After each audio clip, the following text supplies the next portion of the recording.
मुंबई, ठाणे आणि रायगडसाठी पुढचे 3 तास अतिशय महत्त्वाचे आहेत. पावसाचा जोर आणखी वाढेल असा अंदाज वर्तवला जातोय. विजांच्या कडकडाटासह जोरदार पावसाचा इशारा सुद्धा देण्यात आलाय. किनारपट्टी भागामध्ये 30 ते 40 किलोमीटर वेगानं वारे वाहणार आहेत अशी शक्यता वर्तवण्यात आली आहे. हवामान विभागाकडून मुंबई आणि ठाण्याला अलर्ट जारी करण्यात आलाय. तर नागरिकांना खबरदारी घेण्याचं आवाहन सुद्धा करण्यात आलेलं आहे. तर मुंबईसाठी ही महत्त्वाची बातमी आहे. मुंबईकरांसाठी अतिशय महत्त्वाची बातमी. मुंबई, ठाणे आणि रायगडसाठी पुढील 3 तास अतिशय महत्त्वाचे आहेत, कारण पुढच्या 3 तासांमध्ये पावसाचा जोर आणखी वाढेल असा अंदाज वर्तवला जातोय. विजांच्या कडकडाटासह जोरदार पावसाचा इशारा सुद्धा देण्यात आलाय. किनारपट्टी भागामध्ये 30 ते 40 किलोमीटर वेगानं वारे वाहण्याची शक्यता वर्तवण्यात आली आहे. मुंबई आणि ठाण्याला अलर्ट घोषित करण्यात आलेला आहे आणि त्याचबरोबर नागरिकांना खबरदारी घ्या असं आवाहन सुद्धा करण्यात आलेलं आहे. पुढचे काही तास अतिशय महत्त्वाचे आहेत, कारण या काही तासांमध्येच म्हणजे 3 तासांमध्ये पावसाचा जोर आणखी वाढेल अशी शक्यता वर्तवण्यात आली आहे. आणि या संदर्भात अधिक माहितीसाठी आपल्यासोबत जोडल्या गेलेल्या आहेत मुंबई प्रादेशिक हवामान केंद्राच्या प्रमुख अधिकारी शुभांगी भुते.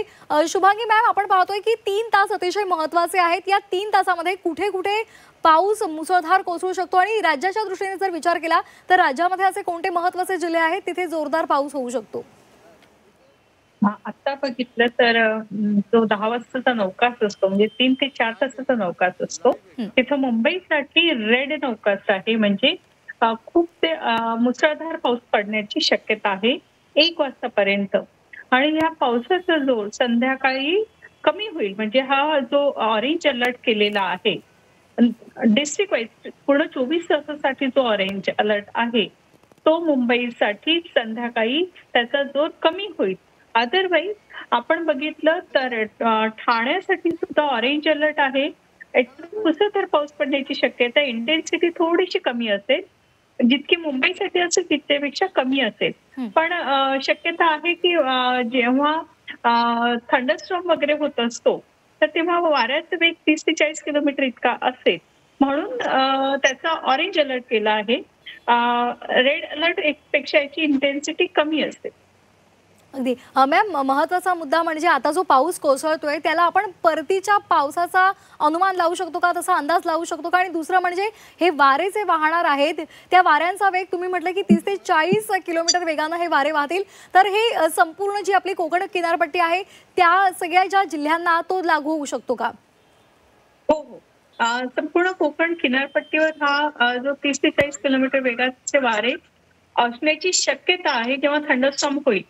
आणि ह्याचं मागचं कारण म्हणजे एक कमी दाबाचं क्षेत्र होतं जे आता वेस्टवर्ड मुवमेंट होत आहे आणि त्याच्यासोबतच एक सायक्लॉनिक सर्क्युलेशन आहे, म्हणजे वाऱ्याचा द्रोणीय भाग आहे.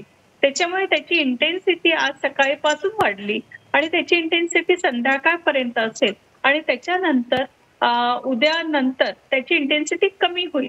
आणि हा जो वाऱ्याचा वेग किंवा थंडरस्टॉर्म आहे हे इंडिकेशन्स असतात की परतीचा पाऊस सुरू होण्याची शक्यता आहे.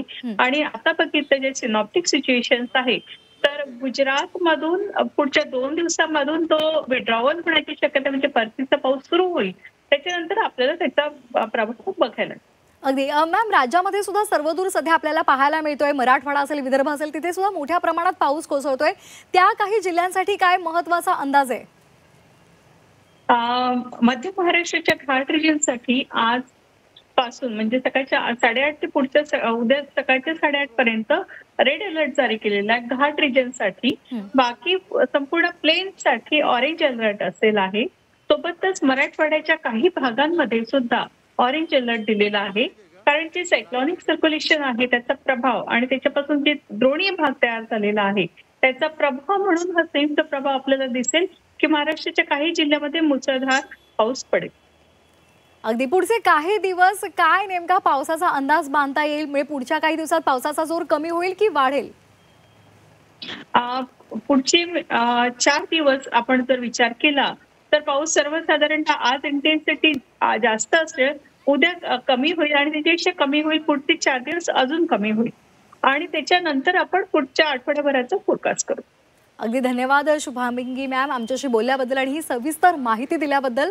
तर आपण पाहतोय महत्त्वाचे मुद्दे आहेत. मुंबई आणि ठाण्यामध्ये पावसाचा जोर हा पुढच्या 3 तासांमध्ये वाढू शकतो असा अंदाज त्यांनी वर्तवलेला आहे आणि त्याचबरोबर कोकण किनारपट्टी आहे तिथे 30 ते 40 किलोमीटर वेगानं वारे वाहतील असा सुद्धा अंदाज वर्तवण्यात आलेला आहे. मुसळधार पावसाचा अंदाज हा हवामान खात्यानं वर्तवलेला आहे. मुंबई आणि ठाण्यासाठी ही महत्त्वाची बातमी.